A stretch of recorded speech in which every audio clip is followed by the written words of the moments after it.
So I can still remember the day. I'm sitting at the dining room table. I can see my wife and daughter making dinner at the kitchen just from where I'm sitting, and I am getting yelled at over this list that's not really my job to get done, and it isn't getting done, and I'm trying, but it's not working. And there is a lot of curse words going around, and there are a lot of things. And I remember just stopping, putting my hands down, and looking at my wife and saying, I'm gonna quit.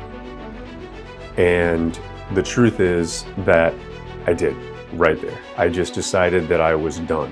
But the thing is that I had been here before.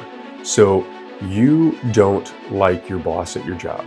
And there are a few nuances here. So we're gonna walk through those. But the reality of it is that if you're unhappy, you shouldn't have to stay there. You shouldn't have to be in a situation that you don't want to be in if you don't have to. And I'm going to teach you today a few things that can give you the room to maneuver and then a strategy to get out of it. So let's dig in. I'm going to start with something really quick, just to identify whether or not you have a problem that you need to leave or if this is a momentary action. So this isn't mine. I got it from, I believe, Steve Jobs' past history in his book. But take notes. Take 2 weeks and take notes of how you feel in the morning, how your office feels, how your attitude is. And if the same thing is going on for 2 weeks, then it's more than likely time to take a change. So take some notes, take some time. Don't make rash decisions because that's not what we're about here. We're about figuring it out as we go. Okay, so you can't just take off out the door because that doesn't make any sense. So first off, we've got to get yourself a little bit of space to maneuver. So how do we deal with a bad boss? Now, I'm going to teach you a method called the mirror. This isn't mine. We learned this from Chris Voss in his book, Never Split the Difference. If you haven't read it, go get it today and read it because it is key to communication. But the mirror is basically repeating the last 3 to 5 words that a person says and using that to make them clarify their own answers. So it might sound like this. The boss comes to you and says, we really need to get this report done by tomorrow, and the team isn't stepping up. You're going to say, the team isn't stepping up? What that does is that makes the person go back, and it makes them decide to reevaluate what they said, and it makes them say it again. Sometimes this method by itself can be really good at helping them to sort of realize that they didn't really mean what they said, but they have to definitely justify it whenever they do it. Now, another way to use this, a secondary way to use this, if you've got a person in your office, maybe a second in command or something like that, that always is giving out information, always giving out their job duties that aren't necessarily your job, but they're giving it to you. This will work if you're in a team meeting situation or in a email where the boss is copied. So they might come to you and say, hey, Joe, I need you to make sure that the report gets turned in to the actual person, the actual client for us. And you're going to say, you want me to turn in the report to the client? And what they have to do now in front of everybody is to justify the fact that they're asking you to do this work that is really theirs. So that's the mirror. It is as close to a Jedi mind trick as you're going to possibly get. And it's a very, very powerful tool. You want to practice this? Try this the next time that you're in an argument with somebody or somebody says something that you don't necessarily love. It works really well on teenagers for some reason. Give it a shot. So now that you've got yourself a little bit of room to maneuver, it's time to plan your next phase. And this is where you're going to use AI. I use AI all the time, and I am a big fan of it.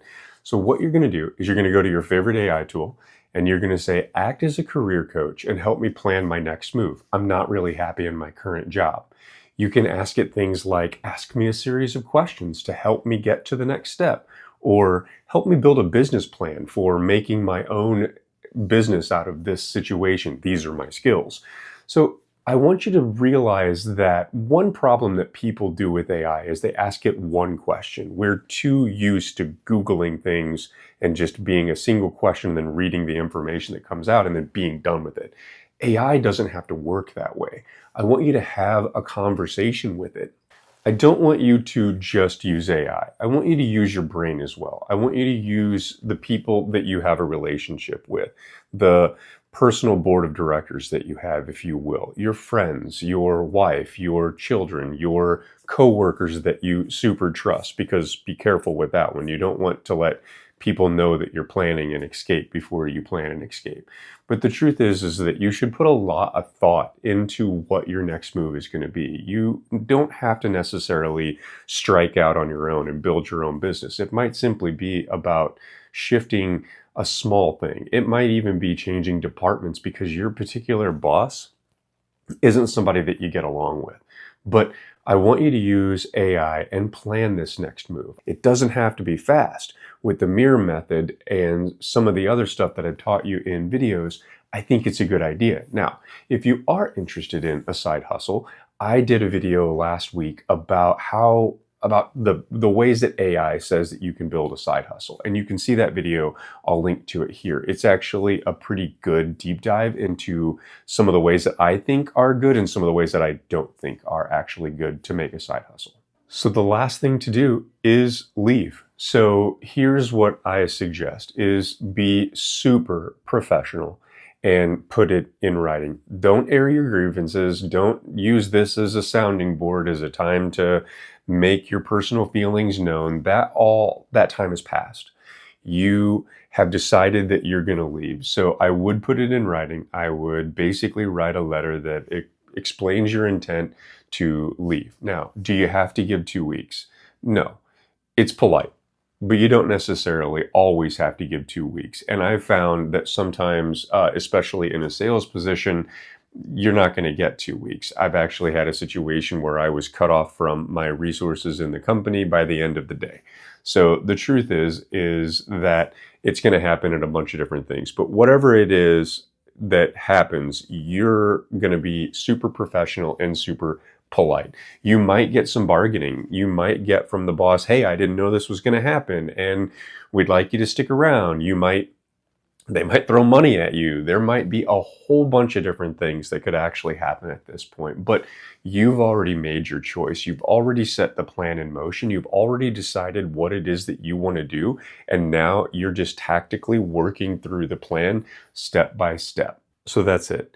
You've built an exit strategy to get away from that boss that you hate. So what have we learned today? We've learned to take a little bit of time and take some notes over a couple of weeks and make sure that this is a scenario that we need to leave and it's not just a momentary pause to where something is terrible. You've learned the mirror method so that you can get a little bit of space and maybe deal with that boss a little bit better. You've decided that you're going to use AI to build an exit strategy. That AI is working as your career coach or your business planner, and they are going to work through the details with you on what your next move should actually be. And then you've developed a plan to be a professional and exit with grace. And that's all there is to it. Let me know in the comments below if you have any stories from your own past, if you've got your own situation that you're working through. I'd love to hear from you on that. Anyway, I appreciate your time today. Thank you very much for watching. Goodbye.